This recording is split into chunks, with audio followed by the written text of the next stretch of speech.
I am deeply honored to be given this opportunity today to speak at today's inauguration of Ronald Leibowitz, one of the most accomplished and distinguished leaders in higher education as the 9th president of Brandeis University.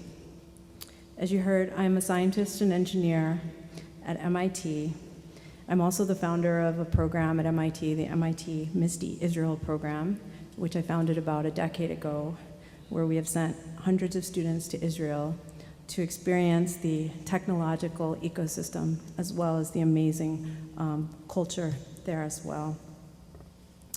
I recently stepped down from my role as Dean for Graduate Education at MIT after almost 2 decades. And this summer, I stepped down and I'm embarking on a new journey, taking a leave to found a new university, whose intention is to reinvent and redesign the research university. So I guess I'm here to give my humble perspective on the future and what I can contribute in that area. For the last few months, I've been very fortunate to get to know Brandeis and have been so impressed with its unique mission and values, and its striving to be a university, and I quote from the mission, that carries the name of the justice who stood for the rights of individuals, distinguished by academic excellence, by truth pursued wherever it may lead, and by awareness of the power and responsibilities that come with knowledge. This statement resonates strongly with me. We stand at a historic moment in time for higher education.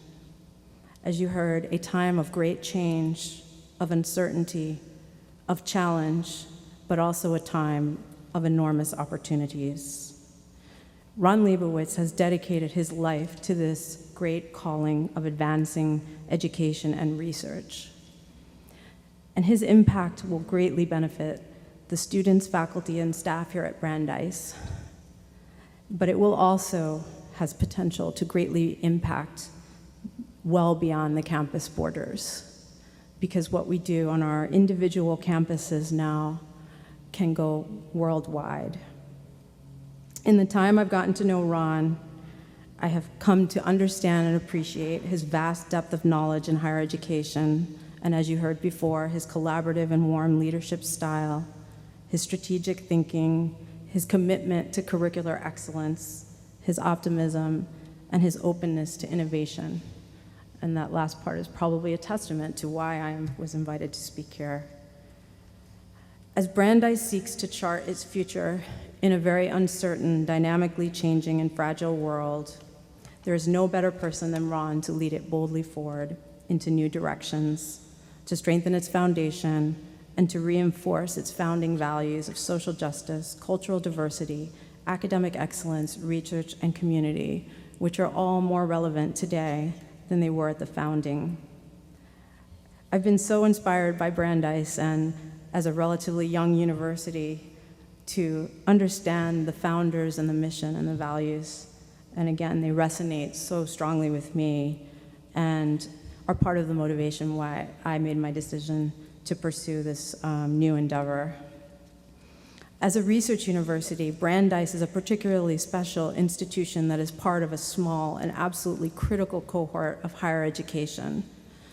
Research universities are the keystone of social, economic, cultural, technological, and scientific progress, driving forward the frontiers of knowledge and educating citizens who contribute to every sector of society.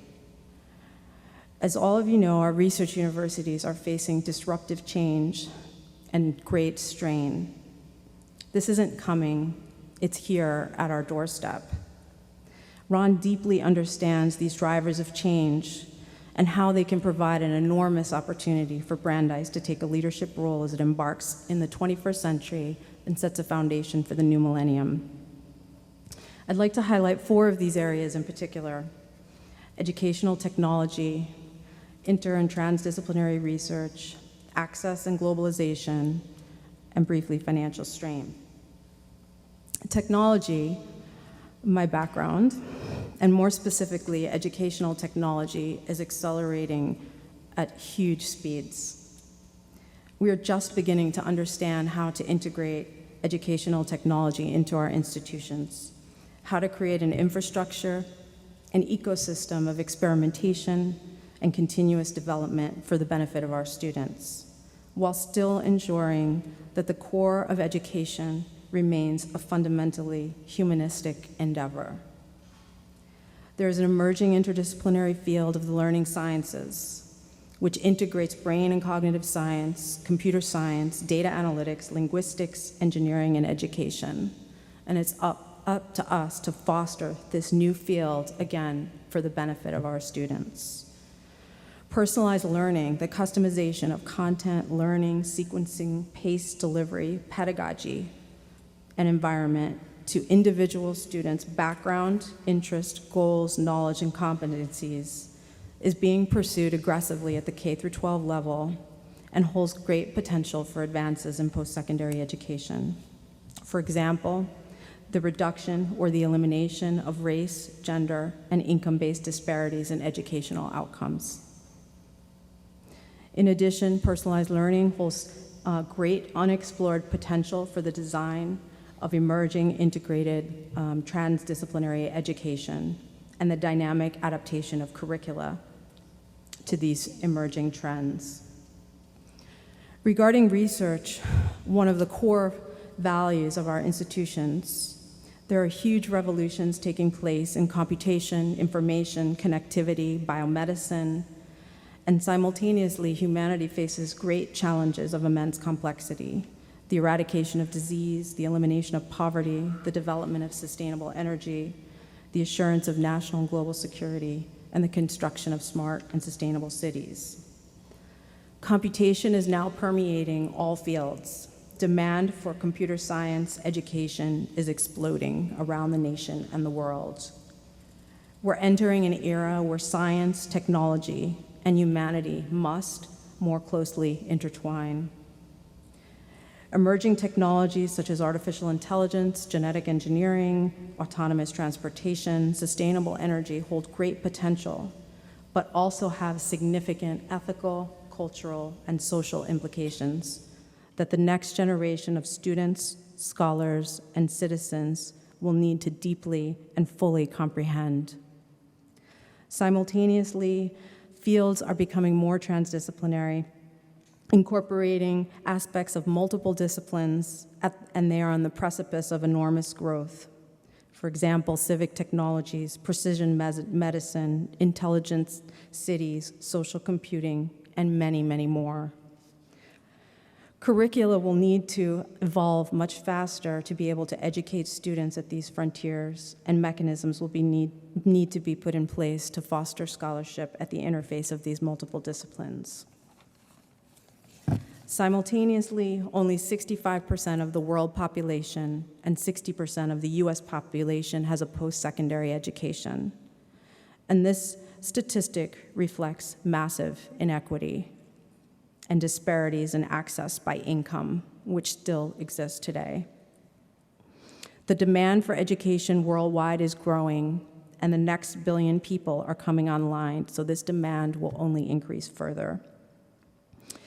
This will result in broadening education from traditional college-age students to a global population with a desire to be engaged in lifelong learning.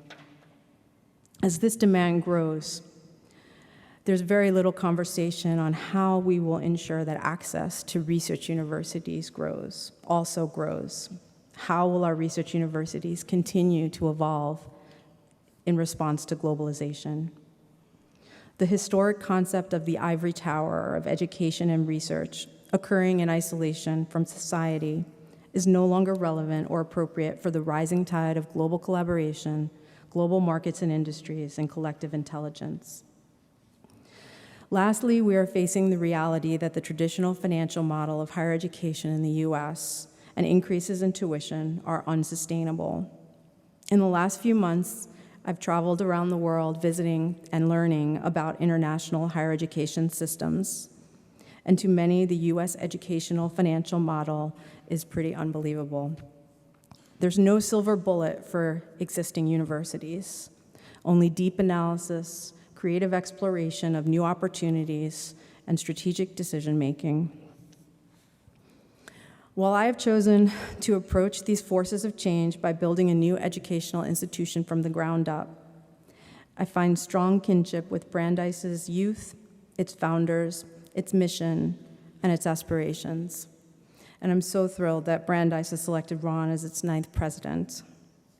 His willingness to boldly, rigorously, and optimistically approach these drivers of change in higher education, and to openly and collaboratively debate and discuss their implications with the Brandeis community, I have no doubt will create a strong foundation for Brandeis to flourish and lead among our research universities in the new century.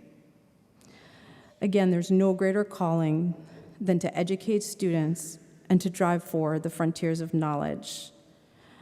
And Brandeis is so fortunate that Ron has decided to answer this calling here.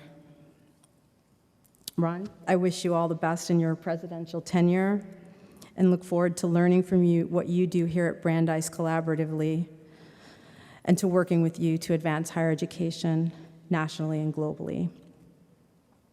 I'd like to end with a quote from Klaus Schwab, who's the executive chairman of the 2016 World Economic Forum, which eloquently captures our near future challenges and opportunities. He states, "In the end, it all comes down to people and values.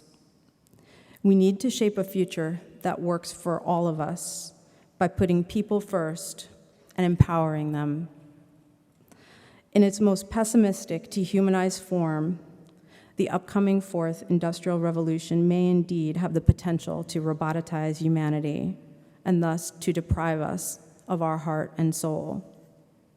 But as a complement to the best parts of human nature, creativity, empathy, stewardship, it can also lift humanity into a new collective and moral consciousness based on a shared sense of destiny. It is incumbent on all of us to make sure the latter prevails." Thank you.